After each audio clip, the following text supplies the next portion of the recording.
Students, today we are going to start our new chapter. Its name is Chemical Equilibrium. Today our discussion topic is reversible reaction and dynamic equilibrium. In this topic we will discuss about reactant, product, irreversible reaction and reversible reaction. First of all, हम लोगों ने discuss करना है reactant को। Reactant किसे बोलते हैं? सबसे पहले इसकी डेफिनेशन है, in a chemical reaction the substances that combine are called reactant. एक केमिकल रिएक्शन में जब सब्सटेंसेस आपस में कंबाइन करते हैं, वो सब्सटेंसेस जो आपस में कंबाइन करते हैं उन्हें हम लोग रिएक्टेंट बोलते हैं। इस इक्वेशन में आप देख सकते हैं कि हाइड्रोजन एंड ऑक्सीजन ये रिएक्टेंट है। ये दो सब्सटेंसेस हैं, हाइड्रोजन एंड ऑक्सीजन, ये सब्सटेंसेस हैं। इन्होंने आपस में कंबाइन करना है तो इनको हम लोग रिएक्टेंट बोलेंगे। केमिकल रिएक्शन में जब दो सब्सटेंसेस, दो या दो से ज़्यादा सब्सटेंसेस आपस में कंबाइन करते हैं तो उन्हें, या रिएक्ट करते हैं तो उन्हें हम लोग रिएक्टेंट बोलते हैं। प्रोडक्ट किसे बोलते हैं? New substance that is form as a result of chemical reaction.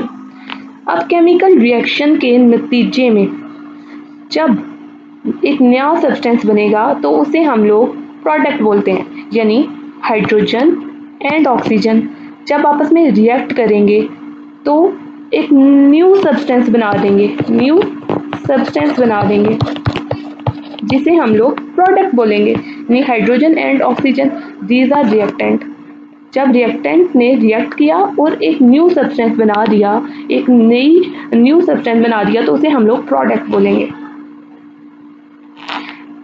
Irreversible reaction, नाम से जाहिर हो रहा है इरिवर्सिबल रिएक्शन, ऐसे रिएक्शन जो रिवर्स नहीं हो सकते। रिवर्स से मुराद ये है कि जो बैकवर्ड नहीं जा सकते, यानी पीछे की तरफ नहीं जा सकते, ऐसे रिएक्शन को हम लोग इरिवर्सिबल रिएक्शन कहते हैं। सबसे पहले हम लोग इसकी डेफिनेशन देखते हैं। Most of the reactions in which product do not recombine to form reactant और कॉल्ड इरिवर्सिबल रिएक्शन। यानी इसमें क्या होता है कि रिएक्टेंट आपस में रिएक्ट करेंगे और प्रोडक्ट बना देंगे, और प्रोडक्ट जो है वो डिकम्पोज नहीं होगा और ना ही दोबारा रिएक्टेंट में तब्दील होगा। यानी ऐसे रिएक्शन होते हैं जिसमें रिएक्टेंट आपस में रिएक्ट करते हैं और सिर्फ प्रोडक्ट बना देते हैं, तो ऐसे रिएक्शन को हम लोग इरिवर्सिबल रिएक्शन कहते हैं। यानी रिएक्टेंट ने रिएक्ट किया और प्रोडक्ट बना दिया, सिंपल। ऐसे रिएक्शन को हम लोग इरिवर्सिबल रिएक्शन बोलते हैं। ऐसे रिएक्शन कंप्लीट रिएक्शन होते हैं, ऐसे रिएक्शन को हम लोग कंप्लीट रिएक्शन भी बोलते हैं। कंप्लीट रिएक्शन वो होते हैं जिनमें टोटल अमाउंट ऑफ रिएक्टेंट जो है वो कंप्लीटली कन्वर्ट हो जाती है प्रोडक्ट में। यानी रिएक्टेंट ने रिएक्ट किया और प्रोडक्ट बना दिया, उस ऐसे रिएक्शन को हम लोग कंप्लीट रिएक्शन बोलते हैं। अब आप लोग देख सकते हैं कि ऐसे रिएक्शन मूव करते हैं फ्रॉम लेफ्ट टू राइट। आप लोग देख सकते हैं कि रिएक्टेंट लेफ्ट साइड पे है और प्रोडक्ट राइट साइड पे है। तो ऐसे रिएक्शन मूव करते हैं from left to right, left side से मूव करते हैं राइट साइड की तरफ। ऐसे रिएक्शन लेफ्ट साइड से राइट साइड की तरफ मूव करते हैं। तो आगे है, इसका फोर्थ पॉइंट है कि इन ऐसे रिएक्शंस को हम लोग सिंगल एरो से रिप्रेजेंट करते हैं। ये सिंगल एरो है, आप देख सकते हैं कि ये सिंगल एरो है। यानी रिएक्टेंट और प्रोडक्ट के दरमियान एक सिंगल एरो है। हम लोग इरिवर्सिबल रिएक्शन को एक सिंगल एरो से रिप्रेजेंट करते हैं। रिएक्टेंट और प्रोडक्ट के दरमियान सिंगल एरो से हम लोग इरिवर्सिबल रिएक्शन को रिप्रेजेंट करते हैं। Now we are going to discuss about reversible reaction. ठीक है, रिवर्सिबल रिएक्शन ऐसे रिएक्शन जो रिवर्स हो सकते हैं, यानी जो बैकवर्ड मूव कर सकते हैं, ऐसे रिएक्शन को हम लोग रिवर्सिबल रिएक्शन कहते हैं। Reversible reaction in which the product can recombine to form reactant और कॉल्ड रिवर्सिबल रिएक्शन। यानी ऐसे रिएक्शन जिसमें रिएक्टेंट रिएक्ट करेंगे और प्रोडक्ट बना देंगे, और प्रोडक्ट दोबारा डिकम्पोज होके दोबारा रिएक्टेंट में कन्वर्ट हो जाएंगे, तो ऐसे रिएक्शन को हम लोग रिवर्सिबल रिएक्शन बोलते हैं। इस इक्वेशन में आप देख सकते हैं कि हाइड्रोजन एंड आयोडीन जब आपस में रिएक्ट करते हैं तो हमारे पास बना देते हैं हाइड्रोजन आयोडाइड बना देते हैं। जब हाइड्रोजन आयोडाइड डिकम्पोज होके दोबारा रिएक्टेंट में तब्दील हो सकता है, यानी हाइड्रोजन में तब्दील हो जाएगा और आयोडीन में तब्दील हो जाएगा, तो ऐसे रिएक्शन को हम लोग इरिवर्सिबल रिएक्शन कहते हैं। ये ऐसे रिएक्शन कभी भी कंप्लीट नहीं होते। रिएक्टेंट रिएक्ट करते हैं और प्रोडक्ट बना देते हैं, प्रोडक्ट दोबारा डिकम्पोज हो जाता है, दोबारा डिकम्पोज हो जाएगा और रिएक्टेंट में चेंज हो जाएगा। तो ऐसे रिएक्शन कभी भी कंप्लीट नहीं होते, यानी हमेशा ये चलते ही रहते हैं, प्रोसीड होते रहते हैं। ये रिएक्शन 2 वेज में प्रोसीड होते हैं, यानी forward reaction and reversible reaction. Forward reaction कैसे होगा? हाइड्रोजन एंड आयोडीन, ये रिएक्टेंट है, रिएक्टेंट ने रिएक्ट किया और हमारे पास बना दिया प्रोडक्ट हाइड्रोजन आयोडाइड, ये हमारे पास प्रोडक्ट है। तो सो ऑन, ये रिएक्शन फॉरवर्ड रिएक्शन है। रिएक्टेंट ने रिएक्ट किया और हमारे पास प्रोडक्ट बना दिया, तो ये फॉरवर्ड रिएक्शन है, यानी ये मूव कर रहा है फ्रॉम लेफ्ट टू राइट, ये लेफ्ट से जा रहा है राइट की तरफ ये रिएक्शन। अब प्रोडक्ट दोबारा डिकम्पोज होगा और चेंज हो जाएगा रिएक्टेंट में, प्रोडक्ट डिकम्पोज होगा और रिएक्टेंट में चेंज हो जाएगा, तो ये रिवर्सिबल रिएक्शन है। इसलिए रिवर्सिबल रिएक्शन को हम लोग डबल एरो से रिप्रेजेंट करते हैं। डबल एरो से मीन ये है कि रिएक्टेंट ने रिएक्ट किया, हाइड्रोजन एंड आयोडीन ने रिएक्ट किया, ये रिएक्टेंट है, इन्होंने रिएक्ट किया है और ये हमारा रिएक्शन तो सबसे पहले प्रोसीड हो रहा है फॉरवर्ड, आगे की तरफ प्रोसीड हो रहा है और हमारे पास बना दिया हाइड्रोजन आयोडाइड। ठीक है, अब हमारे पास प्रोडक्ट बन गया, ये रिएक्शन जा रहा है पहले लेफ्ट से राइट की तरफ। अब प्रोडक्ट दोबारा डिकम्पोज होगा या रिकम्बाइन होगा और दोबारा चेंज हो जाएगा रिएक्टेंट में। तो अब रिएक्शन हमारा जो केमिकल रिएक्शन है वो मूव हो रहा है फ्रॉम राइट टू लेफ्ट, यानी ये फॉरवर्ड रिएक्शन है और रिवर्सिबल रिएक्शन है, यानी बैकवर्ड रिएक्शन है। तो इसलिए हम लोग इसे डबल एरो से रिप्रेजेंट करते हैं।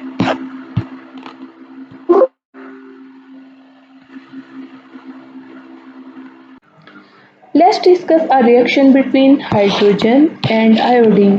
हम लोगों ने हाइड्रोजन और आयोडीन में रिएक्शन को डिस्कस करना है।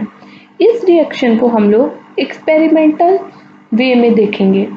सबसे पहले हम लोगों को एक एक्सपेरिमेंट के लिए मटेरियल रिक्वायर होता है और मटेरियल में हमें चाहिए हाइड्रोजन गैस जो कि कलरलेस होती है, आयोडीन वेपर्स जो कि पर्पल कलर के होते हैं, और हमें चाहिए एक क्लोज फ्लास्क, एक बंद फ्लास्क चाहिए हम लोगों को। इस तस्वीर में आप देख सकते हैं कि ये एक क्लोज फ्लास्क है और इसमें मौजूद आयोडीन वेपर्स हैं,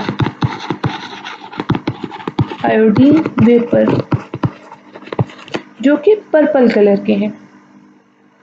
procedure: take hydrogen and iodine vapours in a close flask. आप लोगों ने हाइड्रोजन गैस और आयोडीन के वेपर्स एक क्लोज फ्लास्क में लेने हैं।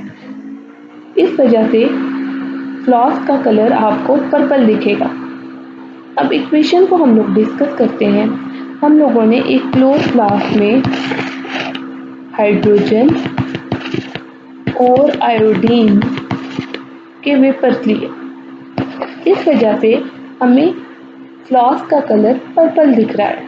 हम लोगों ने इस फ्लास्क को हीट प्रोवाइड करनी है और हमारे पास जब हाइड्रोजन और आयोडीन आपस में रिएक्ट करेंगे तो हमारे पास प्रोडक्ट बन जाएगा जो कि है hydrogen iodide. Hydrogen iodide colourless product है हमारे पास। इस रिएक्शन को हम लोग फॉरवर्ड रिएक्शन भी बोलते हैं। आप लोग ये फ्लास्क देख सकते हैं। इस फ्लास्क में आप लोग हाइड्रोजन गैस के मॉलिक्यूल्स देख सकते हैं। इसमें हाइड्रोजन गैस मौजूद है और इसके साथ हमारे पास इसमें आयोडीन के वेपर्स मौजूद हैं। आयोडीन के वेपर्स, क्योंकि इसमें आयोडीन के वेपर्स हैं, इस वजह से हमें फ्लास्क का कलर पर्पल दिख रहा है। हम लोगों ने हाइड्रोजन और आयोडीन के वेपर्स लिए और उसको हम लोगों ने हीट प्रोवाइड की और हीट प्रोवाइड करने से हमारे पास बन गया हाइड्रोजन आयोडाइड। हाइड्रोजन आयोडाइड जो प्रोडक्ट बना वो कलरलेस था। जैसे ही हम लोगों ने फ्लास्क को हीट प्रोवाइड करना शुरू की तो पर्पल कलर फ्लास्क में से फेड होना शुरू हो गया और जब हमारे पास प्रोडक्ट बना हाइड्रोजन आयोडाइड का तो वो कलरलेस था। तो इस रिएक्शन को हम लोग फॉरवर्ड रिएक्शन कहते हैं, जिसमें रिएक्टेंट रिएक्ट करते हैं और प्रोडक्ट बना देते हैं। रिएक्टेंट ने रिएक्ट किया और हमारे पास प्रोडक्ट बना दिया, तो ये फॉरवर्ड रिएक्शन है। Result and observation of forward reaction. हम लोगों ने इस एक्सपेरिमेंट में हमारे पास क्या रिजल्ट आया, तो हम लोगों ने देखा कि हमारे पास हाइड्रोजन आयोडाइड बना, जो कि जब रिएक्टेंट ने रिएक्ट किया था हाइड्रोजन ने और आयोडीन ने, तो हमारे पास बना हाइड्रोजन आयोडाइड। तो हमारे पास बना हाइड्रोजन आयोडाइड बना। हाँ, और इसकी ऑब्जर्वेशन क्या है कि हम लोगों ने इसमें ये देखा कि the purple colour of iodine fade, कि जो पर्पल कलर था आयोडीन का यहाँ पे इनिशियली, तो वो फेड हो गया as it react to form colourless hydrogen iodide. तो जब हमारे पास हाइड्रोजन आयोडाइड बना तो उसका कलर वो कलरलेस था। तो हम लोगों ने इस एक्सपेरिमेंट में ये देखा कि आयोडीन का पर्पल कलर हीट करने से फेड हो गया और वो कन्वर्ट हो गया किसमें, हाइड्रोजन आयोडाइड में। इस रिएक्शन को हम लोग फॉरवर्ड रिएक्शन भी बोलते हैं। अब हम लोग रिवर्सिबल रिएक्शन की एग्जाम्पल को डिस्कस करने लगे हैं। रिवर्सिबल रिएक्शन के बारे में मैंने आपको बताया था। रिवर्सिबल रिएक्शन ऐसे रिएक्शन होते हैं जो रिवर्स हो सकते हैं, यानी रिएक्टेंट रिएक्ट करेंगे और प्रोडक्ट बनाएंगे, प्रोडक्ट डिकम्पोज होकर दोबारा रिएक्टेंट बनाएंगे। इस रिएक्शन के अंदर हम लोग देखेंगे कि हम लोगों ने देखा कि हाइड्रोजन और आयोडीन ने रिएक्ट किया और हमारे पास बना दिया हाइड्रोजन आयोडाइड। ये फॉरवर्ड रिएक्शन है। और जब हमारे पास हाइड्रोजन आयोडाइड बना तो हम लोगों ने उसको दोबारा हीट किया। हाइड्रोजन आयोडाइड को हम लोगों ने दोबारा हीट किया। हम लोगों ने जब हाइड्रोजन आयोडाइड को हीट किया तो हमारे पास बना हाइड्रोजन एंड आयोडीन, यानी हाइड्रोजन आयोडाइड को जब हम लोगों ने हीट किया तो हमारे पास आया हाइड्रोजन एंड आयोडीन। यहाँ पे हाइड्रोजन आयोडाइड रिएक्टेंट के तौर पे काम कर रहा है और हमारे पास दोबारा बन गया हाइड्रोजन और आयोडीन। अब हम लोग इस इक्वेशन को देखते हैं। हाइड्रोजन एंड आयोडीन ने रिएक्ट किया और हमारे पास बन गया हाइड्रोजन आयोडाइड। हाइड्रोजन आयोडाइड, ये रिएक्शन फॉरवर्ड रिएक्शन हुआ। फॉरवर्ड रिएक्शन है ये। जब हाइड्रोजन एंड आयोडीन ने रिएक्ट किया तो हमारे पास बना हाइड्रोजन आयोडाइड, ये फॉरवर्ड रिएक्शन है। अब हाइड्रोजन आयोडाइड को जब हम लोगों ने हीट किया तो हमारे पास हीट करने से दोबारा बन गया हाइड्रोजन एंड आयोडीन। तो ये रिवर्सिबल रिएक्शन है।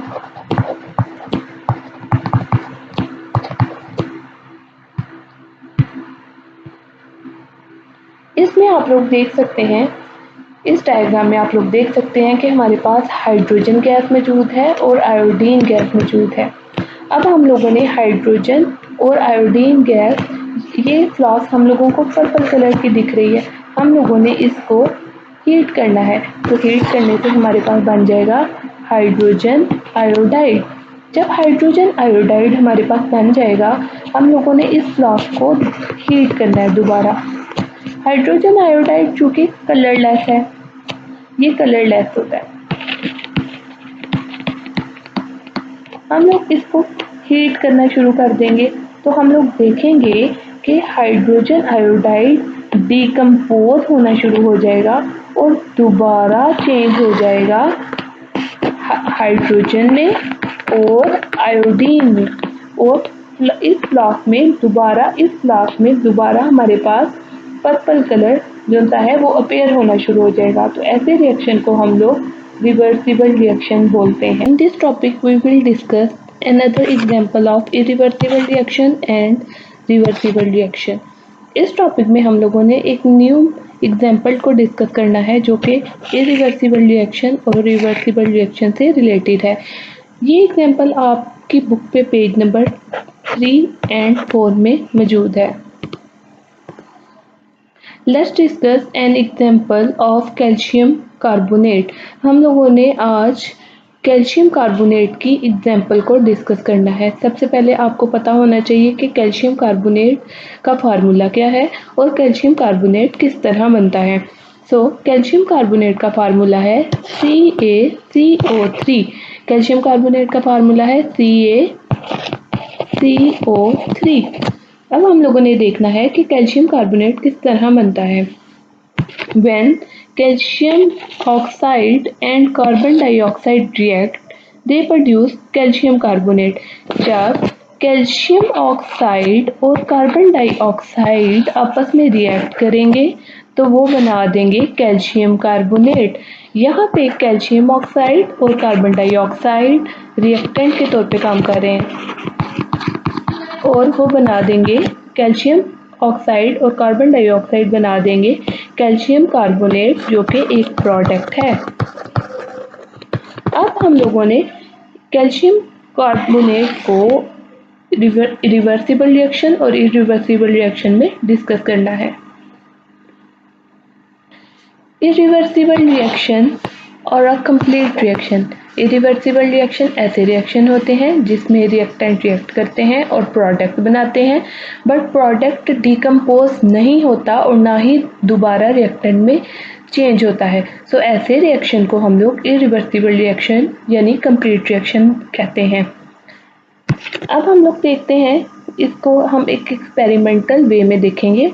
When calcium carbonate is heated in an open flask, it decomposes to form calcium oxide and carbon dioxide। अब हम लोगों ने एक ओपन फ्लास्क लेनी है। ओपन फ्लास्क से मुराद है ऐसी फ्लास्क जिसका मुंह खुला होगा। उसमें हम लोगों ने कैल्शियम कार्बोनेट को हीट करना है और कैल्शियम कार्बोनेट डिकम्पोज होके ब्रेक डाउन होके चेंज हो जाएगा कैल्शियम ऑक्साइड में और कार्बन डाइऑक्साइड गैस में। अब हम लोगों ने ये देखना है कि कैल्शियम ऑक्साइड सॉलिड स्टेट में मौजूद रहेगा फ्लास्क के अंदर, जबकि कार्बन डाइऑक्साइड जो कि एक गैस है वो फ्लास्क से एस्केप आउट हो जाएगी यानी बाहर निकल जाएगी। तो ऐसा रिएक्शन हमारा कंप्लीट रिएक्शन हो जाएगा। अब हम लोगों ने इरिवर्सिबल रिएक्शन की एक डायग्राम को देखना है जो कि आपकी बुक पे मौजूद है। ये एक ओपन फ्लास्क है। ओपन फ्लास्क में कैल्शियम कार्बोनेट मौजूद है। हम लोगों ने कैल्शियम कार्बोनेट को ऑलमोस्ट 800 डिग्री टेम्परेचर प्रोवाइड करना है और हम लोग देखेंगे कि कैल्शियम कार्बोनेट ब्रेकडाउन होके चेंज हो जाएगा कैल्शियम ऑक्साइड में और कार्बन डाइऑक्साइड गैस में। और चूंकि हमारी फ्लास्क ओपन है इस वजह से कार्बन डाइऑक्साइड गैस फ्लास्क से एस्केप आउट हो जाएगी, बाहर निकल जाएगी और हमारे पास पीछे कैल्शियम कार्बोनेट जो है फ्लास्क में रह जाएगा। अब इस एग्जांपल में हम लोग देख सकते हैं कि कैल्शियम कार्बोनेट को हम लोगों ने हीट किया और हम लोगों ने हीट प्रोवाइड की। हीट प्रोवाइड करने से कैल्शियम कार्बोनेट डिकम्पोज हो गया ब्रेक डाउन हो गया और चेंज हो गया हमारे पास कैल्शियम ऑक्साइड में और कार्बन डाइऑक्साइड में, और कार्बन डाइऑक्साइड गैस फ्लास्क से बाहर निकल गई और हमारे पास पीछे कैल्शियम ऑक्साइड रह गया और हमारा रिएक्शन कंप्लीट हो गया। ऐसे रिएक्शन को हम लोग इरिवर्सिबल रिएक्शन यानी कंप्लीट रिएक्शन बोलते हैं। अब हम लोगों ने डिस्कस करना है रिवर्सिबल रिएक्शन को। इस रिएक्शन में हम लोगों ने फ्लास्क को क्लोज फ्लास्क हम लोगों ने लेनी है, यानी ऐसी फ्लास्क जिसका मुंह बंद होगा। आप देख सकते हैं इस तस्वीर में इस फ्लास्क का मुंह बंद है। आप इस फ्लास्क का मुंह किसी भी कॉर्क से बंद कर सकते हैं। तो हम लोगों ने इस फ्लास्क के अंदर कैल्शियम कार्बोनेट को लिया और हम लोगों ने इसको हीट प्रोवाइड करनी है। हम लोगों ने इसको 800 डिग्री टेम्परेचर प्रोवाइड करना है। जब हम लोग इसे 800 डिग्री टेम्परेचर प्रोवाइड करेंगे तो ये चेंज हो जाएगा कैल्शियम ऑक्साइड में और कार्बन डाइऑक्साइड में। क्योंकि इस फ्लास्क का मुंह बंद है तो इस वजह से कार्बन डाइऑक्साइड गैस बाहर नहीं जा पाएगी और कैल्शियम कार्बोनेट भी जो है हमारे पास सॉलिड स्टेट में बन जाएगा। कुछ कुछ वक्त के बाद कार्बन डाइऑक्साइड गैस और कैल्शियम ऑक्साइड दोबारा रिएक्ट करेंगे, कंबाइन करेंगे और हमारे पास दोबारा बना देंगे कैल्शियम कार्बोनेट। अब हम लोगों ने इस रिएक्शन की कुछ करैक्टरिस्टिक्स को डिस्कस करना है। सबसे पहला पॉइंट है हमारे पास initially only decomposition take place forward reaction. इससे मुराद ये है कि सबसे पहले कैल्शियम कार्बोनेट को जब हम लोगों ने हीट प्रोवाइड की तो वो कैल्शियम कार्बोनेट डिकम्पोज होके चेंज हो गया कैल्शियम ऑक्साइड में और कार्बन डाइऑक्साइड में। तो ये फॉरवर्ड रिएक्शन था। नेक्स्ट स्टेप है after a while carbon dioxide start combining with calcium oxide to form calcium carbonate. कुछ वक्त के बाद कार्बन डाइऑक्साइड गैस ने कैल्शियम कार्बोनेट के साथ कंबाइन करना शुरू कर दिया और हमारे पास दोबारा बना दिया कैल्शियम कार्बोनेट। तो ये रिवर्स रिएक्शन था। In the beginning, forward reaction is fast and reversible reaction is slow. सबसे पहले जब कैल्शियम कार्बोनेट को हम लोगों ने हीट प्रोवाइड की थी तो हमारे पास रिएक्शन जो फॉरवर्ड रिएक्शन था वो फास्ट था, क्योंकि हमारे पास कैल्शियम कार्बोनेट कम्प्लीटली डिकम्पोज होना शुरू हो गया था और रिएक्शन के शुरू में फॉरवर्ड रिएक्शन फास्ट था लेकिन रिवर्सिबल रिएक्शन हमारे पास स्लो था। But eventually the reverse reaction speed up and both reaction goes on at the same rate.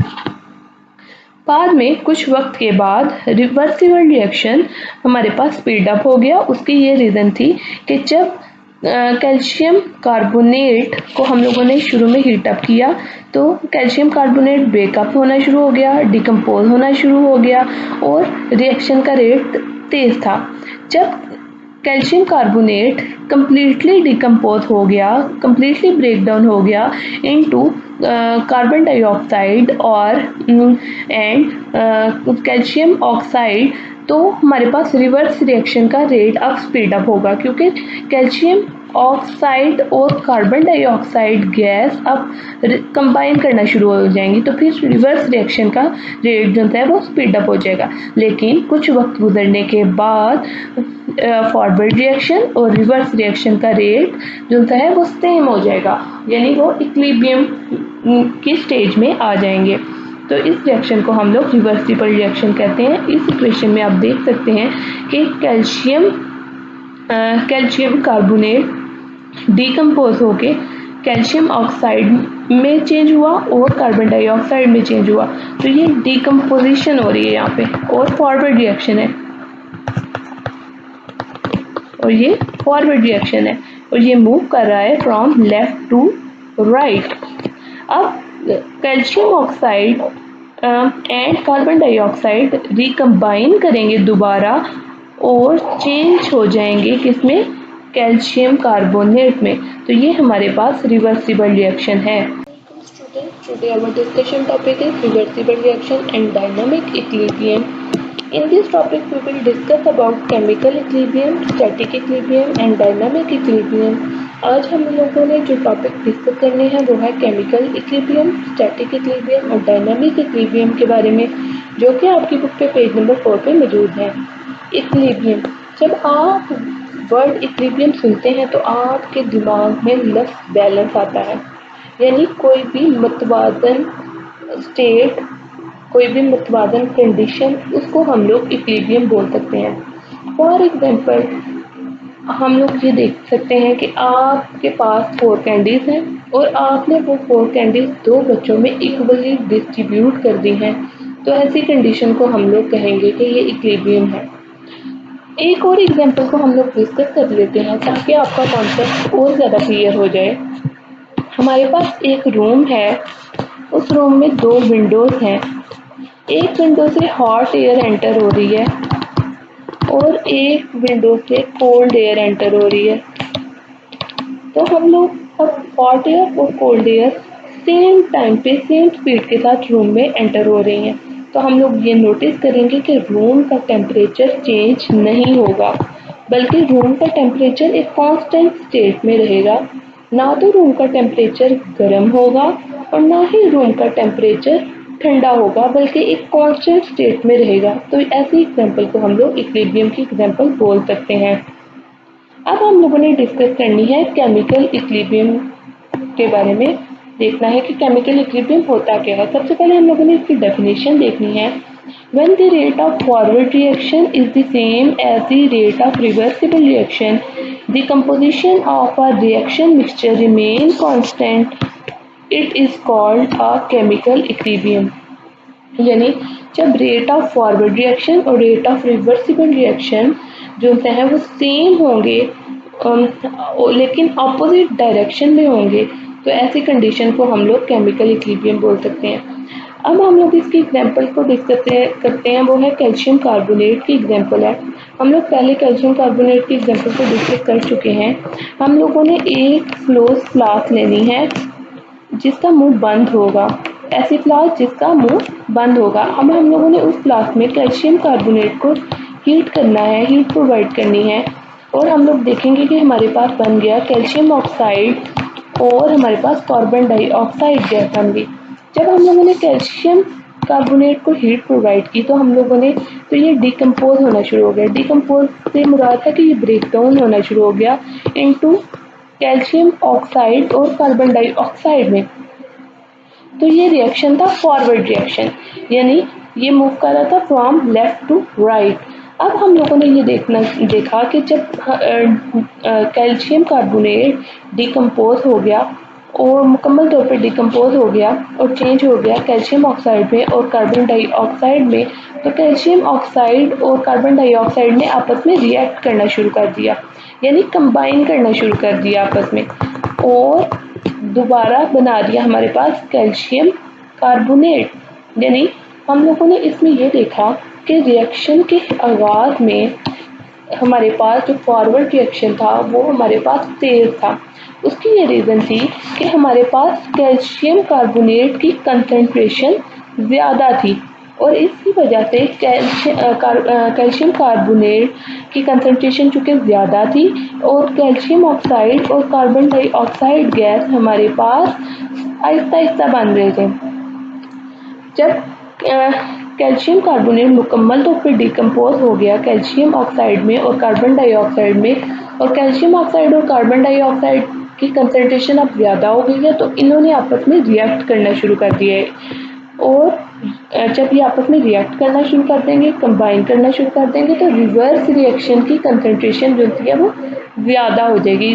Reverse reaction है वो स्पीड अप हो जाएगा और कुछ वक्त गुजरने के बाद हम लोग ये नोटिस करेंगे कि फॉरवर्ड रिएक्शन और रिवर्स रिएक्शन फिर एक जैसे स्टेट में आ जाएंगे और जो रिएक्शन की कंपोजिशन है, ठीक है, यानी कैल्शियम कार्बोनेट की और कैल्शियम ऑक्साइड की और कार्बन डाइऑक्साइड की ये कांस्टेंट स्टेट में आ जाएंगी। तो ऐसी कंडीशन को हम लोग केमिकल इक्विलिब्रियम बोलते हैं। अब केमिकल इक्विलिब्रियम की दो स्टेट हैं, दो हालतें हैं केमिकल इक्विलिब्रियम की। एक होती है स्टैटिक इक्विलिब्रियम और एक होती है डायनामिक इक्विलिब्रियम। अब हम लोग डिस्कस करते हैं स्टैटिक इक्विलिब्रियम को। स्टैटिक इक्विलिब्रियम, स्टैटिक का मतलब होता है साकिन। कोई भी चीज़ रुकी हुई होती है, रेस्ट की कंडीशन में होती है, तो उसे हम लोग कहते हैं कि ये स्टैटिक है। Concern with body at rest, कोई भी बॉडी अगर रेस्ट की कंडीशन में होगी, रुकी हुई होगी, साकिन हालत में होगी, तो हम उसे कहते हैं स्टैटिक। या किसी भी बॉडी के ऊपर लगने वाली तमाम फोर्सेस अगर इक्वल होंगी, बराबर होंगी, तो ऐसी कंडीशन को हम लोग कहते हैं कि ये स्टैटिक इक्विलिब्रियम है।